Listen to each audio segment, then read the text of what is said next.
नमस्कार। आज फाल्गुन शुक्ल पक्ष की पूर्णिमा तिथि है। तदनुसार आज दिनांक 13 मार्च 2025 है। गीता चर्चा का 54वां संस्करण लेकर मैं आपके सामने प्रस्तुत हूँ, जो कि इस चर्चा का आखिरी संस्करण है। यह चर्चा कृष्ण जन्माष्टमी के दिन सन 2024 अगस्त में शुरू हुई थी और आज अपनी पूर्णता को प्राप्त कर रही है। पूर्णिमा का दिवस पूर्ण कार्य करने का दिवस होता है, इसलिए इस शुभ दिन को मैंने इस चर्चा के समापन के लिए सुना। पिछले 8 महीने से अनवरत यह चर्चा हर हफ्ते में होती रही। कभी कभी हफ्ते में 2-2 बार भी हुई है, कभी कभी 3-3 बार भी हुई है। तो हर अच्छी चीज़ का अंत होता ही है। उस हिसाब से इस चर्चा का समापन वाला दिन आ गया। मैं बड़ा सौभाग्यशाली रहा कि मेरे अंदर उत्साह बरकरार रहा, मोमेंटम बना रहा और मैं गीता के तमाम श्लोकों से अपने को अवगत करता रहा और अपने को परिष्कृत और समृद्ध करता रहा। ज्ञान के पक्ष में मेरी चर्चा में कई आयाम आए और बीच में तो ऐसा लगा कि कुछ इसमें गैप भी करना चाहिए, लेकिन अंतः प्रेरणा ऐसी थी, भगवान की कृपा ऐसी थी कि यह चर्चा अनवरत चली। आप लोगों का आशीर्वाद मिला, उसके लिए मैं आप लोगों का अत्यंत आभारी हूँ। आइए, कृष्ण वसुदेव सुतं देवं कंस चाणूरमर्दनम देवकी परमानंदम कृष्णं वंदे जगद्गुरुम। मेरी भवबाधा हरो राधा नागरी सोई, जातन की झाई पड़े श्याम हरित दुति होई। पिछली चर्चा गीता के 18वें अध्याय के 66वें श्लोक पे आके समाप्त हुई थी और मैंने कहा था कि यह भक्ति मार्ग का सबसे बड़ा श्लोक है, पूरे गीता का सबसे महत्वपूर्ण श्लोक है। तो आए उसमें आगे देखते हैं कि उस चर्चा के जो बिंदु हैं वो और आगे किस तरह से उनका विकास होता है। इसमें मैं गीता प्रबोधिनी संत राम सुखदास जी की टीका का कुछ अंश पढ़ना चाहूँगा। उन्होंने कहा है, भगवान का आश्रय भक्ति योग है, स्व का आश्रय ज्ञान योग है, धर्म का आश्रय कर्म योग है। यद्यपि तीनों ही योग मार्गों से पदार्थ और क्रियारूप प्रकृति का आश्रय बंधन और सत्ता मात्र में अपनी स्वतः सिद्ध स्थिति मोक्ष का अनुभव हो जाता है, तथापि इन तीनों में भक्ति योग भगवान का आश्रय सर्वश्रेष्ठ है। मैं उनके इस विचार का अनुमोदन करता हूँ। मेरे विचार से ही भक्ति योग सर्वश्रेष्ठ है, कारण कि मूल में हम भगवान के अंश हैं। भगवाश्रय से मुक्त के साथ साथ भक्ति परम प्रेम की भी प्राप्ति की जाती है, जो मानव जीवन का चरम लक्ष्य है। यह भगवाश्रय शरणागति गीता का सार है, जिसे भगवान ने विशेष कृपा करके कहा है। भगवदाश्रय में ही गीता के देश की पूर्णता होती है, इसके बिना गीता अधूरी रहती है। इसलिए अर्जुन के द्वारा करसे वचन तो कहकर भगवान का पूर्ण आश्रय स्वीकार करने पर फिर भगवान नहीं बोले। ये करसे वचन 1873 में आता है, जहाँ की अर्जुन ने कह दिया कि मैं आपके वचन का पूर्णता पालन करूँगा। उसके बाद ये चर्चा वहीं पे भगवान ने समाप्त कर दी है। तो 1866 के बाद 6 श्लोक और हैं जो भगवान द्वारा उद्धृत हैं, बोले जाते हैं। उसके बाद एक श्लोक अर्जुन का है और फिर अंत में 5 श्लोक संजय को है, जो कि धृतराष्ट्र को संबोधित करते हुए इस चर्चा को, इस गीता को पूर्णता को प्राप्त होते हैं। वही गीता महात्म्य भी है। तो आगे बढ़ने के लिए मैं पहले से ही जो अपनी चर्चा कर रहा हूँ उसको जरा विस्तार देना चाहूँगा। और आज मैं गहना कर्मणो गति, जो कि किताब मैंने रिकमेंड किया था कि हर एक व्यक्ति को प्रतिदिन पढ़ना चाहिए, मैं भी इसके एक आध पेज प्रतिदिन पढ़ता हूँ। यह पंडित आचार्य श्री राम शर्मा जी ने लिखी हुई है, जिनका कि गायत्री परिवार के जो जनक हैं, जो कि संस्थापक हैं। उन्होंने गहना कर्मणो गति गीता के 4थे अध्याय के 17वें श्लोक का जो एक पार्ट है गहना कर्मणो गति, जिसका अर्थ होता है कि कर्म की गति अत्यंत गहन है। उसमें लिखा है, पेज 30 से मैं पढ़ रहा हूँ, एक पेज इनका। दुनिया त्रिगुणमयी है, हर एक वस्तु 3 गुणों से बनी है। उसमें आपसे छोटे दर्जे के बच्चे भी पढ़ते हैं, आपकी समकक्षा में पढ़ने वाले भी हैं और वे भी हैं जो आपसे बहुत आगे हैं। तीनों ही किस्म के लोग यहाँ हैं। सत्वगुणी वे विद्यार्थी हैं जो आपसे ऊंची कक्षा के हैं। रजोगुणी वे हैं जो समकक्षा में पढ़े हैं। तमोगुणी पिछली कक्षा वालों को कह सकते हैं। यहाँ हम अपने को रजोगुणी मान के तब आगे बढ़े, तभी समझ में आएगा। दुनिया के ज़्यादातर लोग रजोगुणी प्रवृत्ति के ही है। डाकू की तुलना में चोर सतोगुणी है, क्योंकि डाकू की अपेक्षा चोर में उदारता के कुछ अंश अधिक हैं। किंतु चोर और डाकू दोनों से श्रमजीवी मजदूर ऊंचा है। उससे ब्राह्मण बड़ा है, ब्राह्मण से साधु बड़ा है, डाकू से साधु बहुत ऊंचा है, और जीवन मुक्त आत्माओं में साधु भी उतना ही नीचा है जितना साधु से डाकू। तो इस तरह की चर्चा के बाद हम लोग, यह डाकू सबसे नीचा है नहीं, सर्प से वह भी ऊंचा है। सर्प अपनी सर्पनी के लिए उदार है, डाकू अपने परिवार में उदारता बरतता है। चोर अपने परिचित के हाथ चोरी नहीं करता, ब्राह्मण अपनी जाति के कल्याण में रचित रहता है, साधु मानव मात्र से उदारता रखता है। यह चर्चा का भी विस्तार लेते हुए इसका अंत करना है तो किसी आदमी में क्या सद्गुण है उसे खोज निकालिए और उन्हीं से संपर्क रखिए, उन्हीं में आनंद लीजिए, उन्हें ही प्रोत्साहित कीजिए। जो दोष है उन्हें भी देखिए तो सही, पर उनमें उलझिए मत, रात की तरह आंख बंद कर लीजिए। तो ये श्री राम शर्मा जी ने बड़ा सुंदर समीकरणों को दे के समझाया है। और इसी क्रम में मैं कर्म का सिद्धांत पुस्तक, जो कि हीरा भाई ठक्कर ने गुजराती में लिखा है, उसके कुछ अंश जो हिंदी में अनुवादित भी है उसके कुछ अंश भी पढ़ना चाहूँगा। भक्त और ज्ञानी के लिए कहते हैं, भक्त बिल्ली के बच्चे जैसा है, ज्ञानी बंदर के बच्चे जैसा है।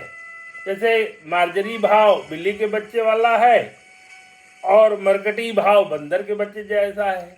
तो पहले भी चर्चा में आया है कि मार्जरी भाव अच्छा है। बिल्ली का बच्चा जन्म के बाद 7 दिन तक अंधा रहता है, उसको बिल्ली मुँह लेकर 7 घर घूमती है। बिल्ली का बच्चा माँ की अनन्य सड़ागति स्वीकार करता है। बिल्ली अपने बच्चे को चूल्हे में रखे या पानी भरे पात्र में, उसको जहाँ रखना हो वहाँ रखे, उससे बच्चा कुछ नहीं बोलता। किंतु बिल्ली को अपने बच्चे की अत्यंत चिंता होती है और उससे अत्यंत संभाल के साथ घुमाती है। ये मार्जरी भाव का है। आप संपूर्ण समर्पण कर दीजिए, भगवान आपको मार्जरी भाव से आपकी रक्षा कर रहे हैं। जब बंदरिया का बच्चा बंदरी की चिंता करता है, बंदरी कूदने में छलांग मारने की इच्छा करते हुए बच्चा उसकी छाती से चिपक जाता है। बंदरी एक पेड़ से पेड़ छलांग आती है, उस समय बच्चा अपनी माँ को जोर से चिपक जाता है और जकड़ के रखता है, वरना गिर जाने से मर जाएगा।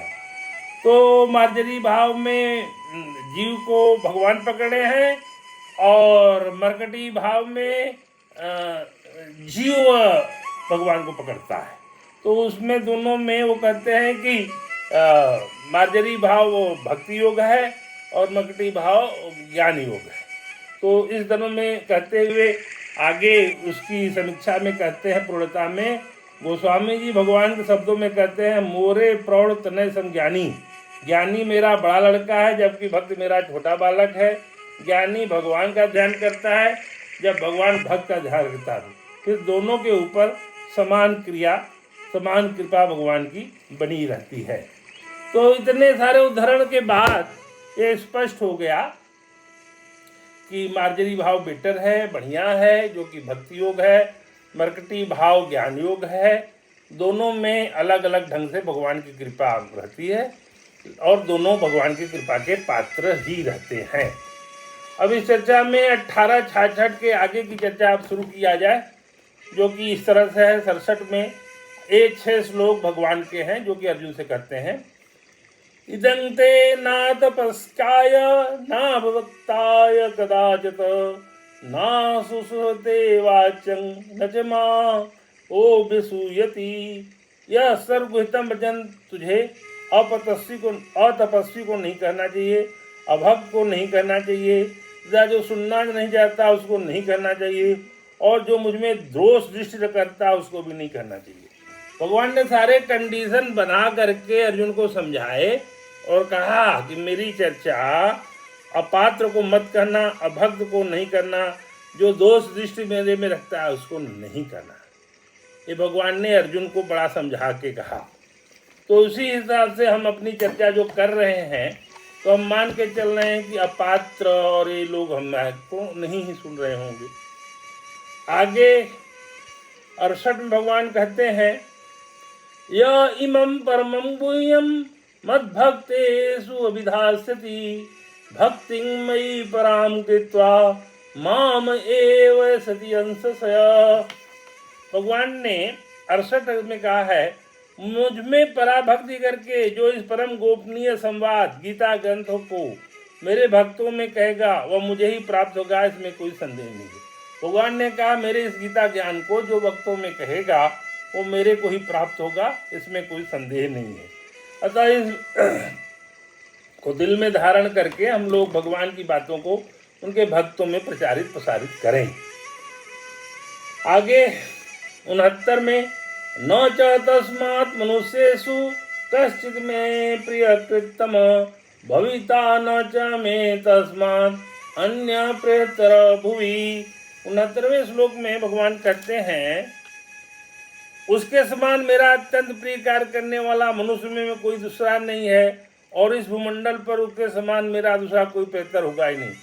जो भगवान की वाणी को उनको भक्तों में कहेगा उसके समान अत्यंत प्रिय कार्य करने वाला कोई मनुष्य नहीं है और इस भूमंडल पर उसके समान कोई प्रेतर नहीं होगा। आप समझ सकते हैं कि इस श्लोक में कितनी ऊंची बात कही गई है और इसी बात को अपने हृदय में रख करके हृदयंगम करके मैंने ये गीता चर्चा शुरू की थी। आज 54वां एपिसोड है। 70वें श्लोक में भगवान फिर इस चर्चा को आगे बढ़ाते हुए इस ज्ञान के बारे में अपना विचार रखते हैं जो कि इस प्रकार है। पठन का महात्म्य अध्यस्ते च इमं धर्मं संवादम आवयो ज्ञान यज्ञेन तेन हम इष्ट श्याम इति में मति। 70वें श्लोक में भगवान कहते हैं जो मनुष्य हम दोनों के इस धर्ममय संवाद का अध्ययन करेगा उसके द्वारा भी मैं ज्ञान यज्ञ से पूजित होऊंगा, ऐसा मेरा मत है। उन्होंने कहा है कि जो इसका अध्ययन भी करेगा वो ज्ञान यज्ञ से पूजित है। मैं भगवान कहते ऐसा मेरा मत है। 71वां श्लोक श्रद्धावान अनसूय च सुर्यात् अपि य नर स अपि मुक्त सुहान लोकान प्राप्नुयात् पुण्य कर्मणाम। 71 में कहते हैं श्रद्धावान और दोष से रहित जो मनुष्य इस गीता ग्रंथ को सुन भी लेगा वो भी शरीर के छूटने पर पुण्य कार्यों के शुभ लोगों को प्राप्त हो जाएगा। कहते हैं श्रद्धावान व्यक्ति और दोष से जो रहित व्यक्ति है इस गीता के श्लोकों को अगर सुन भी लेगा तो शुभ लोगों को उसका गमन होगा। 72वां श्लोक है कंचिदेच्छुतं पार्थ तैकाग्रेण चेतसा कच्चित् ज्ञान सम्मोह प्रनष्टस्ते धनंजय। इसमें भगवान अर्जुन से पूछते हैं 72वें श्लोक में हे पृथानंदन क्या तुमने एकाग्र चित्त से उसको सुना और हे धनंजय क्या तुम्हारा ज्ञान से उत्पन्न मोह नष्ट हुआ। इतनी चर्चा के बाद भगवान अर्जुन से ही कहते हैं कि अर्जुन इस चर्चा के बाद क्या तुम्हारी बुद्धि में सारी मेरी बातें प्रविष्ट हुई और क्या तुम इस प्रकार की चर्चा के बाद तुम इतने ज्ञान को पूर्ण रूप से करने में सक्षम हुए। इस चर्चा के बाद अर्जुन उवाच होता है और जिसमें अर्जुन कहते हैं नष्टो मोह स्मृतिलब्ध्वा त्वत्प्रसादान्मचायाच्युत स्थितोऽस्मि गतसंदेह करिष्ये वचनं तव। इस चर्चा के बाद अर्जुन कहते हैं कि हे अच्युत आपकी कृपा से मेरा मोह नष्ट हो गया है और मैंने स्मृति प्राप्त कर ली है। मैं संदेह रहित होकर स्थित हूँ। अब मैं आपकी आज्ञा का पालन करूँगा। करिष्ये वचनं तव ये गीता का महाश्लोक वाला श्लोक है। नष्टो मोह स्मृति लब्धा त्वत्प्रसादान याच्युत स्तोस्मि गत संदेह करिष्ये वचनं तव। मैं आपके वचन का अनुपालन करूंगा। यहाँ आकर के इतनी चर्चा के बाद 700 श्लोक हुए थे और ये आखिरी के श्लोक आ गए हैं 5। तब जाकर के लास्ट श्लोक है कृष्ण अर्जुन संवाद का, जहाँ करके आकर के अर्जुन ने कहा कि मैं आपकी वाणी का पूर्ण रूप से पालन करूंगा। अर्जुन ने यहाँ ये स्वीकार करके कहा है कि मैं आपकी वाणी का पूर्ण रूप से पालन करूंगा। अब आखिरी के 5 श्लोक हैं 74 से 78। उस संजय उवाच है, ये संजय धृतराष्ट्र को बोलते हैं। संजय ने धृतराष्ट्र को संबोधित करते हुए कहा, अर्जुन के बाद संजय का आता है और ये 5 श्लोक गीता के आखिरी श्लोक हैं जो कि धर्म क्षेत्रीय कुरुक्षेत्र संहिता युद्ध से शुरू हुए थे। और मामका पांडवास्ते किम करो संजय धृतराष्ट्र बोले थे। उसके बाद संजय ने कहा था। फिर आखिर के कृष्ण और अर्जुन के संवाद की महिमा है ये 5 श्लोक जो कि संजय बोल रहे हैं। यदि अहम वासुदेवस्य पार्थस्य च महात्मना संवादम इमं अश्रौसम अद्भुतम ओम हर्षणाम। संजय बोले, इस प्रकार मैंने भगवान वासुदेव और महात्मा पितानंद अर्जुन का यह रोमांचित करने वाला अद्भुत संवाद सुना। यहाँ उन्होंने अर्जुन जी को महात्मा से भी संबोधित किया है। फिर 75वां श्लोक आ जाता है, व्यास प्रसादात श्रुतवान एतद्गुह्यम अहम परम योगम योगेश्वरात् कृष्णात् साक्षात् ततः स्वयं। व्यास जी के पास है मैंने स्वयं इस परम गोपनीय योग गीता ग्रंथ को कहते हुए साक्षात योगेश्वर भगवान श्री कृष्ण से सुना है।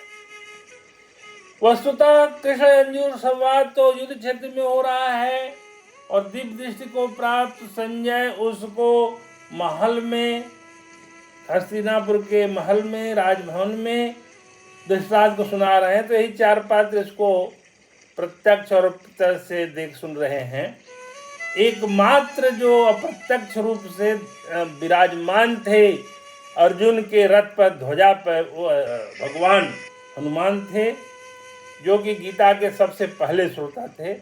मैंने पहले ही दिन कहा कि भगवान ने सबसे पहले गीता सुनाई अर्जुन को, जिसका श्रवण हनुमान जी ने भी किया था। अब 76वां आता है जिसमें कि संजय कहते हैं, राजन संस्मृत्य संवादम इम अद्भुतम केशवार्जुनयो पुण्यम हृष्यामि च मुहुर्मुहुः। क्षेत्र में है संजय धृतराष्ट्र से कहते हैं, हे राजन, भगवान श्री कृष्ण अर्जुन के इस पवित्र और अद्भुत संवाद को याद कर करके मैं बार बार हर्षित हो रहा हूँ। वो कहते हैं इस संवाद को याद करके मैं अत्यंत हर्षित हो रहा हूँ बार बार। 77वां है, ततः च संस्मृत्य रूपम अति अद्भुतम हरे विस्मय में महान राजन श्याम च पुनः पुनः। हे राजन, भगवान श्री कृष्ण के इस अद्भुत विराट रूप को भी याद करके मुझे बड़ा भारी आश्चर्य हो रहा है और मैं बार बार हर्षित हो रहा हूँ। व्याख्या में भगवान के विषय में पहले तो संजय ने साथ में बढ़ा, फिर अद्भुत संवाद सुना, फिर अति अद्भुत विराट रूप देखा। तात्पर्य है कि साथ की अभिता श्री कृष्ण के संवाद अद्भुत थे, श्री कृष्ण का अर्जुन संवाद अद्भुत था और संवाद की अपेक्षा भी विराट रूप अत्यंत अद्भुत था। तो संजय ने भगवान का विराट रूप भी देखा था जिसको कि याद करके वो अत्यंत हर्षित और रोमांचित हो रहे थे। यह गीता का आखिरी श्लोक आ गया, गीता का 18वें अध्याय का 78वां श्लोक। यत्र योगेश्वर कृष्णो यत्र पार्थो धनुर्धर तत्र श्री विजयो भूतिर्धुवा नीतिर्मतिर्मम। जहाँ योगेश्वर भगवान श्री कृष्ण है, जहाँ गांडीव धनुर्धारी अर्जुन है, वहाँ ही श्री विजय विभूति और चल नीति है, ऐसा मेरा मत है।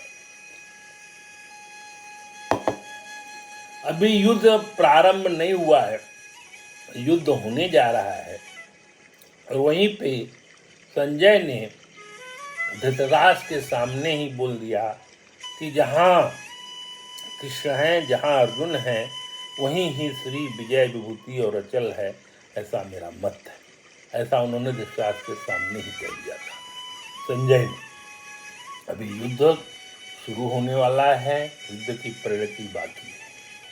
तो आप समझ सकते हैं कि उस समय धृतराष्ट्र की क्या शारीरिक या मानसिक अवस्था या व्यथा रही होगी, जबकि उनके ही एक तरह से दूत थे धृतराष्ट्र के संजय जी। उन्होंने ही विश्वास को कहा कि मेरा ये मत है कि यहाँ ही विजय अर्जुन के पक्ष में होगी, पांडवों के पक्ष में होगी। तो जो सही होता है उसी को विजय मिलती है। इतने दिन तक मैंने गीता का जो अध्ययन किया उसमें यही पाया कि सतोगुण सबसे श्रेष्ठ है, रजोगुण तमोगुण की कोई जरूरत नहीं है। लेकिन आज के इस समाज में 99% लोग तमोगुणी और रजोगुणी है, सतोगुणी 1% से भी कम होंगे। ये मेरी अपनी मान्यता है, मेरी अपनी अवधारणा है। और भगवान बार बार कहते हैं कि मेरी शरण में आ जाओ, मेरी शरण में आ जाओ, मैं तुम्हें सारे पापों से मुक्त करूँगा। भगवान के शरण में जाने में कोई बुराई नहीं है, भगवान के शरण में रहना ही श्रेयस्कर है। इसके अलावा जब सुंदर कांड में हम पढ़े थे कि भगवान ने कहा था, भगवान श्री राम ने विभीषण को, जननी जनक बंधु सुतदारा तनु धन भवन सुहित परिवारा सबके ममता ताग बटोरी मुम पद मनि बांधी भर डोरी। यही है सर्वधर्मान परित्यज्य मामेकं शरणं व्रज अहं त्वां सर्व पापेभ्यो मोक्षयिष्यामि मा शुच। कहते हैं कि माता पिता भाई पुत्र स्त्री शरीर धन घर मित्र और परिवार, इन सब के ममत्व की तागों को बटोर कर उन सब की एक डोरी बनाकर उसके द्वारा जो अपने मन को मेरे चरणों में बांध देता है, जो समदर्शी है, जिसे कुछ इच्छा नहीं है और जिसके मन में हर्ष और भय नहीं, मैं उसकी रक्षा करता हूँ। परित्राणाय साधूनां विनाशाय च दुष्कृतां धर्म संस्थापनार्थाय संभवामि युगे युगे। भगवान ने शुरू में ही कह दिया कि मैं साधुओं की रक्षा करने के लिए और दुष्टों का संहार करने के लिए मैं बार बार जन्म लेता हूँ। तो ये सारी बातें भगवान की वाणी से है, तो उसको स्वीकार करने में ही भलाई है। भगवान के आगे कंप्लीट सरेंडर कर लेना ही श्रेयस्कर है। अब गीता महात्म्य के कुछ श्लोक हैं, उसको यहाँ पे पढ़ लेना उचित रहेगा, क्योंकि गीता का पाठ करने के बाद महात्म्य का भी थोड़ा सा पाठ जरूर करना चाहिए, ऐसा शास्त्रों में लिखा है। तो भगवान कहते हैं, गीता में हृदय पार्थ गीता में सारमुत्तमम गीता में ज्ञान मत्युग्रम गीता में ज्ञानम व्ययम। गीता मेरा हृदय है, गीता मेरा सार सर्वस्व है, गीता ही मेरा अति ज्ञान है था अव्यय स्वरूप है। आगे कहते भगवान, गीता मेरा उत्तम स्थान है, गीता मेरा परम पद है, गीता मेरा परम रहस्य और गीता ही मेरा परम गुरु है। गीता का आश्रय लेकर ही मैं अवस्थित हूँ, गीता मेरा उत्तम गृह है और गीता ज्ञान का आश्रय लेकर मैं त्रिलोक का पालन करता हूँ। भगवान ने इतनी बातें गीता के बारे में कही है। तो भगवान के बारे में सूत जी कहते हैं, गीताया पठनं कृत्वा महात्म्यं न यः पठेत् विधा पाठ फलं तस्य सम एव उदाहित। गीता का पाठ करके जो गीता महात्म्य का पाठ नहीं करता उसे गीता पाठ का फल नहीं होता, उसका परिश्रम व्यर्थ हो जाता है। इसलिए हमने यहाँ पे उसके श्लोकों का यहाँ वाचन किया है। और भगवान की वाणी को प्रणाम करते हुए इस चर्चा को विराम देने के पहले एक बार पुनः भगवान को याद करते हैं। और यह मैं पुनः बता दूं वर्तमान परिप्रेक्ष्य में कि गीता के ज्ञान से ही आपको रास्ता मिलेगा। ये गूगल का ज्ञान जो है अधूरा है, गूगल का ज्ञान से आपको रास्ता नहीं मिलेगा। गूगल का ज्ञान इंफॉर्मेशन बेस्ड है, वो इंफॉर्मेशन है। गीता का ज्ञान आंतरिक ज्ञान है। तो आज के इस युवा पीढ़ी को मैं बार बार यही कहूँगा कि एक बार रश्मि रथी भी पढ़े, जिसमें कि रामधारी सिंह दिनकर जी ने बहुत अच्छी बातें लिखी हैं शुद्ध हिंदी में, बड़ा ही सरलतम। और सब बातें गीता की ही हैं। आ दुर्योधन बांध मुझे। जब बात हुई थी कि 5 गांव ही दे दो, तो दुर्योधन ने कहा था कि मैं सुई की नोक के बराबर भी जमीन नहीं दूंगा। तब वो भगवान को बांधने के लिए दौड़ा था, और भगवान को क्या बांधेगा। तो उस समय कवि की कल्पना है, तो उसको ललकारते हुए कहते हैं, आ दुर्योधन बांध मुझे। बड़ी अच्छी कल्पना थी कवि की, और वो बड़ी सार्थक रूप में रश्मि रथी के 3 सर्ग में ये सब आई हुई है। मेरे संज्ञान में आई तो मैंने यहाँ कह दूँ। अंत में मैं रहीम को याद करता हूँ। रहीमन निज मन की व्यथा, मन ही राखिए गोय। सुन ठिलई हैं लोग सब, बांट न ली है कोई। तो अपने मन की व्यथा को अपने मन में ही रखिए। मन के कंट्रोल की बातें भगवान ने गीता के 6ठे अध्याय में बड़े अच्छे ढंग से सुनाई हैं। और लिखा है उन्होंने, सुंदरकांड में बोला है, जो कि तुलसीदास जी ने लिखा है, निर्मल मन जन सो मोहि पावा, मोह कपट छल छिद्र निभावा। निर्मल मन का व्यक्ति ही मेरे को प्राप्त कर सकता है। मुझे छल कपट और ये सब चीजें अच्छी नहीं सुहाती। कृष्णाय वासुदेवाय हरे परमात्मने प्रणतः क्लेश नाशाय गोविंदाय नमो नमः। सर्वे भवन्तु सुखिनः, सर्वे सन्तु निरामया, सर्वे भद्राणि पश्यन्तु मा कश्चित् दुर्भाग् भवेत्। आप सबको होली पर्व की कोटि शुभकामनाएं। गीता चर्चा की ये सीरीज यहाँ आज समाप्त होती है।